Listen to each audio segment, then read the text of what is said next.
thanks so much for taking the time to check out this video. For today's viewer requested presentation, we are finally turning our attention to the so-called paratrooper variant of the Chinese SKS pattern carbine.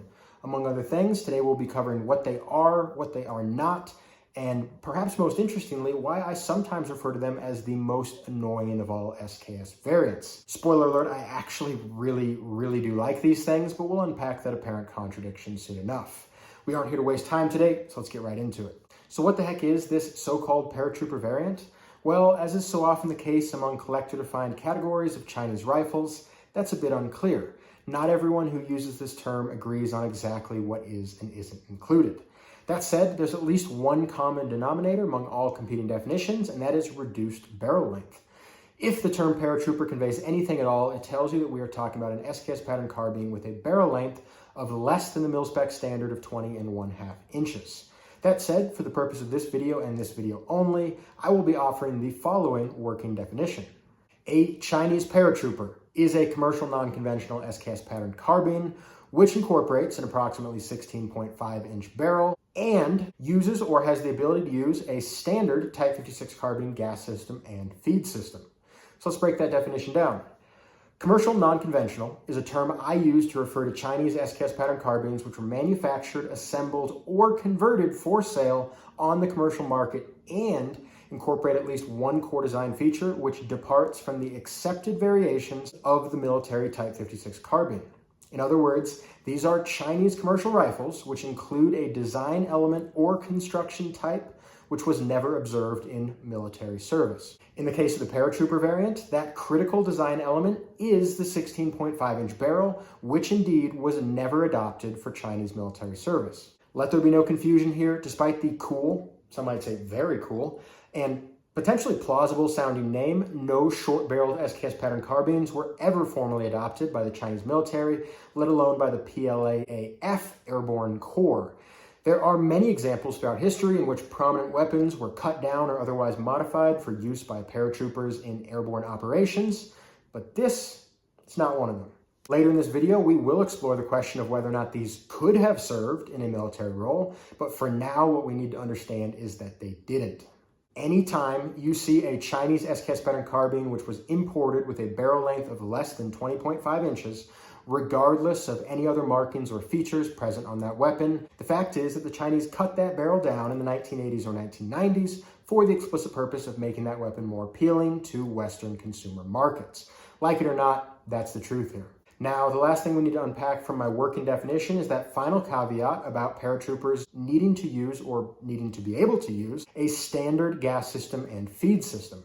All I'm trying to do here is recognize that there are a handful of other specific commercial non-conventional carbines which also have a barrel length of approximately 16.5 inches, yet exhibit additional and significant mechanical changes which merit recognition in a category of their own.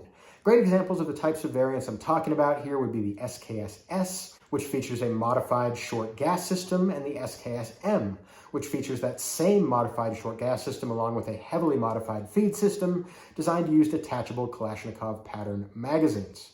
The point in excluding these types of variants from today's working definition isn't to suggest that those aren't real paratroopers, because again, none of these are real paratroopers, but rather just to recognize that there are additional really interesting things that are going on with those specific variants that go well beyond the scope of this video. All right, so now that we've established a working definition, let's try to flesh out some more context. As we've already established, the so-called paratrooper variant was a commercial product, which tells us that it was a child of the 80s and 90s. Following the Sino-Vietnamese War of 1979, the Type 56 carbine was finally relieved as the workhorse of the People's Liberation Army, and the vast production infrastructure for these rifles was largely repurposed to meet commercial opportunities in foreign markets. I talk about this period extensively in a couple of other videos, linked in the description. However, for our purposes today, all we really need to know is that as this era of commercial production progressed, the Chinese took greater and greater liberties with the core Type 56 carbine design, largely due to pressure from foreign business partners. While the vast majority of commercially manufactured SKS pattern carbines were what I call commercial conventional carbines, which are functionally indistinguishable from the military Type 56 carbines they replaced, there were indeed a number of commercial non-conventional carbines manufactured as well. These mechanical oddities are all still fundamentally based on the Type 56 carbine and heavily relied on Type 56 carbine production infrastructure, but they also incorporated new design elements or construction methods which had not been seen previously. Remember that even though the Chinese Communist Party owned the entire national production at this point, much as they do today, they artificially created competition between different state-owned entities, so there was some incentive for this type of innovation and experimentation. It's kind of like having a thumb war against yourself in that it looks pretty stupid to anyone who's watching you, but your thumbs will get stronger if you do it enough. In any case, among the more popular of these commercial non-conventional innovations was, of course, the reduction in barrel length. This was a super straightforward conversion, and in most cases, all the Chinese really did is take a normal SKS pattern barrel, cut down the muzzle by 4 inches, and set back the front sight block to sit flush with a standard gas block. Additionally, they would sometimes remove the bayonet lug or otherwise tack on modifications aligned with specific so-called sporting purposes. For those paratrooper models that came with bayonets, literally all they did was take regular bayonets, either blade or cruciform pattern, and just cut them down until they fit. Additionally, of course, they would need to widen and or deepen the stock relief cuts in order to get proper fitment. As a quick aside, this repurposing of existing bayonets serves really well to highlight a point I make over and over on this channel, which is the essential meaninglessness of the distinction between Chinese military and commercial production. Again, I have a whole video on this specific subject, but for now, this is just a reminder that the Chinese really did use military component specifications and production infrastructure to produce almost every component of their so-called commercial rifles. Even obscure parts like reduced length bayonets found on commercial non-conventional carbines were still just made from cut down mil-spec bayonets. Another point, which is probably worth making at this time, is that some of you more competent gunsmiths and or machinists might be thinking to yourself, gee, it kind of sounds like I could make a paratrooper at home, and you're absolutely correct. In most cases, there really wasn't any special sauce to the Chinese commercial conversion process, and there was absolutely no rhyme or reason to which rifles got converted or which parts ended up where. In other words, it would be 100% possible to take just about any Chinese SKS pattern and convert it into a paratrooper in your garage. And if you knew what you were doing, by the time you were done, even someone like me would have a really hard time telling whether or not it was an original. Once again, this is one of the reasons I chose to exclude rifles like the SKS-S and the SKS-M from today's working definition, because those rifles would be orders of magnitude more difficult to convincingly reproduce. As one last aside, it should be noted that there are a significant number of brand names with which paratrooper variants have been marketed, which can be confusing. Names like Para, Cowboy Companion, and Hunter can all be associated with rifles which, for the purpose of this video, I am considering to be paratroopers. So now that we've got some of that context in place, let's take a break from all this history and just look at one of these things. Here's my paratrooper, and although it's not representative of all examples, it has features which will help us understand the category as a whole.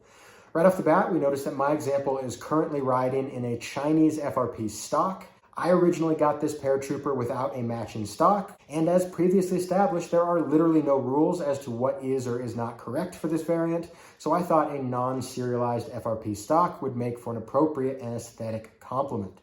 Otherwise, we see that this rifle started its life as a military production Type 56 carbine produced in 1958 by State Arsenal 296. Many of the parts are clearly originally matching, including the magazine, and now cut down long lug threaded barrel. However, other parts have clearly been force matched during the conversion process. It's also worth noting that this rifle is wearing a cut down spike bayonet. However, in its past life as a military rifle, it would have been originally issued with a full-size blade bayonet. Again, all this just goes to show that like all commercially produced Chinese rifles, there are no rules as to what you can or can't find. Paratroopers can be made from any combination of brand new, refurbished, or original surplus components. As a point of interest, we can also direct our attention to the rear of the front sight block, which as we can see is pressed directly to the front of the gas block. This lets us know that we are indeed looking at a standard SKS pattern gas system and therefore qualifies for today's working definition of a paratrooper. Were this to be one of the modified short gas systems, we would see an approximately 1-inch gap between these components. And that's really it, guys. Everything rearward of the gas block on this rifle is a totally unmodified Type 56 carbine. And that's really how it is with most so-called paratroopers, except of course when they have other sporting features. Examples of such features might include unusual stock profiles or any number of enigmatic scope rails that literally aren't compatible with any known pattern of mount. So now that we've laid eyes on one of these things, let's get into the heart of the video and address the tricky questions. How do these things actually perform? Could these have ever succeeded in a military application? And should you as a collector pick one up? This is also going to be the part of the presentation in which I finally address the statement which might have gotten you to click on this video, which is of course why I consider these to be the most annoying of all SKS variants. So let's hit that head on. In a nutshell, these things annoy me because I don't think they have any business working as well as they do. These are phenomenal little carbines, and they seem to deliver all of the functionality which I so appreciate about the SKS, and they do so in a lighter and handier package.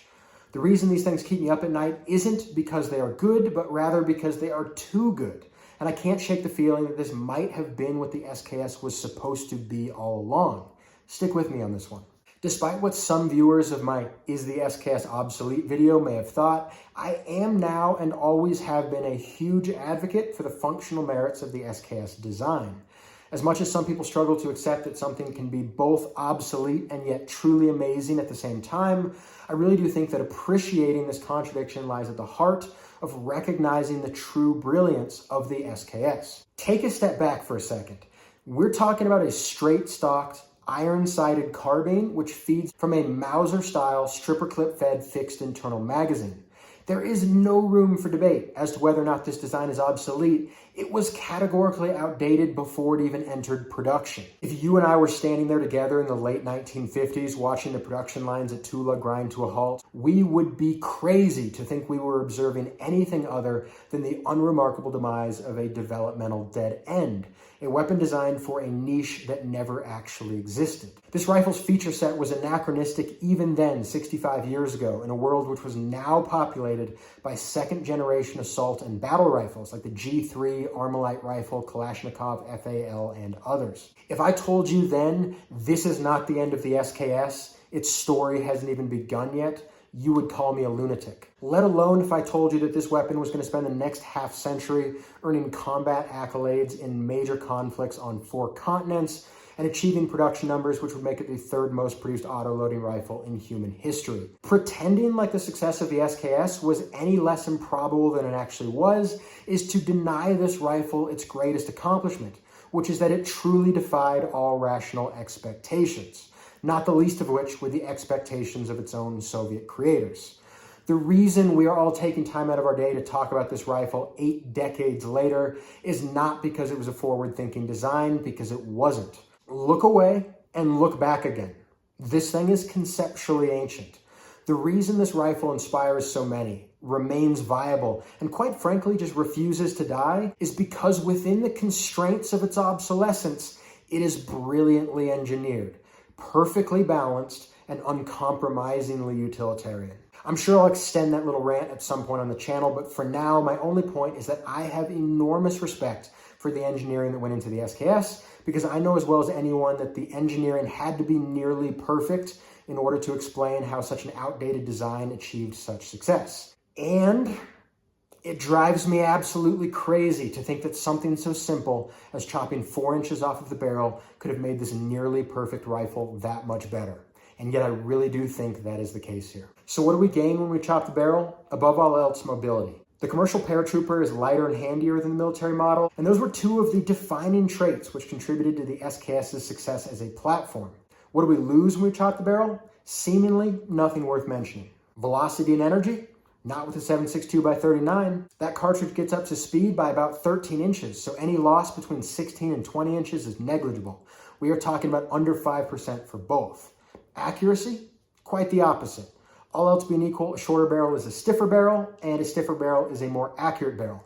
Want to know why I didn't include my paratrooper in my comprehensive head-to-head accuracy test? Honestly, one of the reasons is because I was concerned it was going to come out on top and corrupt the data pool. I can't say that they're all TAC drivers, but mine is, and frankly, it's a little bit annoying. Sight radius? Okay, sure, we lose a little sight radius, but this is a 350-yard rifle, and if we start missing within the effective range of this rifle, that's still on us. It's a small price to pay for increased mobility. Muzzle flip? Yep, these things will have a little bit more blast and snap to them, but it's a semi-automatic carbine. These didn't build their legacy clearing houses or running 2-gun matches.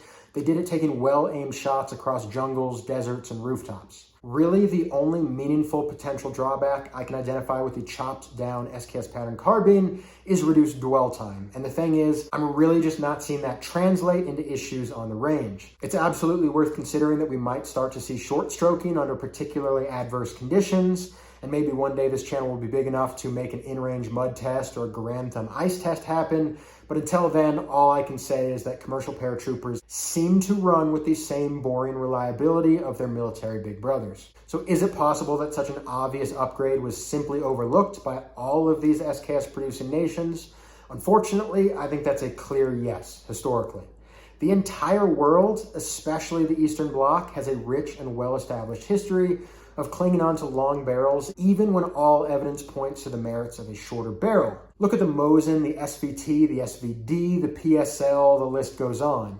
Even in the US, we really didn't start to seriously look at shortening general issue AR barrels until near the turn of the century, which just so happens to be the same time that, under admittedly different circumstances, Norinco and Polytech were finally busting out the hacksaws themselves. In summary, commercial paratroopers are functionally awesome. They totally lack the cultural depth and military provenance I personally look for in a collection piece, and yet 9 times out of 10, they seem to outshoot them. When I took on my modernized SKS project, there was a reason I chose to base my build on a commercial paratrooper. As a curator of stories and history, I want to tell you that the original design was the best design all along, but this rifle has forced me to question that, and frankly, I find that super annoying. So before we finally move on from this subject, I will leave you with a quote from one of the most respected SKS collectors in North America, who once described the Chinese paratrooper as a bitched up gun the importers asked the Chinese to make for resale. While Howie, of course, was not wrong, I think there's another equally true perspective to consider here, which is that historical provenance aside, the Chinese paratrooper is the best balanced, the handiest, and the most efficient SKS variant ever made. As much as the implications of this annoy me, I really do believe that if this design had been given serious consideration early in the SKS developmental cycle, the platform could have been even more successful than it already was. So we're getting close to the end now, but as usual, I want to touch on a few collector and consumer considerations before we close out. Despite their lack of military provenance, Chinese paratroopers are much less common than run-of-the-mill Type 56 carbines and typically command auction prices, which are roughly 40 to 80% higher. Are those premiums worth it, you ask? I don't know. If you're looking at it from the perspective of a collector, then that's a personal choice. I can't make it for you. I personally find it more fulfilling to collect examples with military provenance, but that's my subjective preference. As a wise woman once told me, don't yuck other people's yum-yums.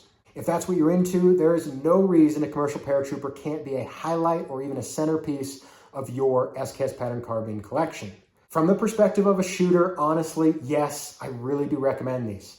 Like any other SKS, these make phenomenal ranch rifles. They're light, handy, accurate, pleasant to shoot, eminently utilitarian, and they shoot a very effective and widely available cartridge. It can fill a similar role to something like a Ruger Mini 30, and yet many of them have the charm and build quality of something more akin to a classic 30-30 lever action.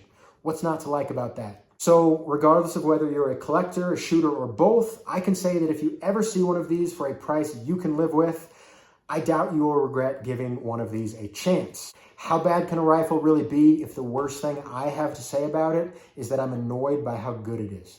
And that's today's presentation, everyone. My sincere thanks to all of you who watched it all the way through. As always, if you enjoyed this content and would like to see more, there are 3 really simple ways you can take control and make sure that more content like this pops up into your feed soon. Those are, of course, liking, commenting, and or subscribing. Until next time, thanks so much for taking the time to check out this video, and I hope you have a great rest of your day.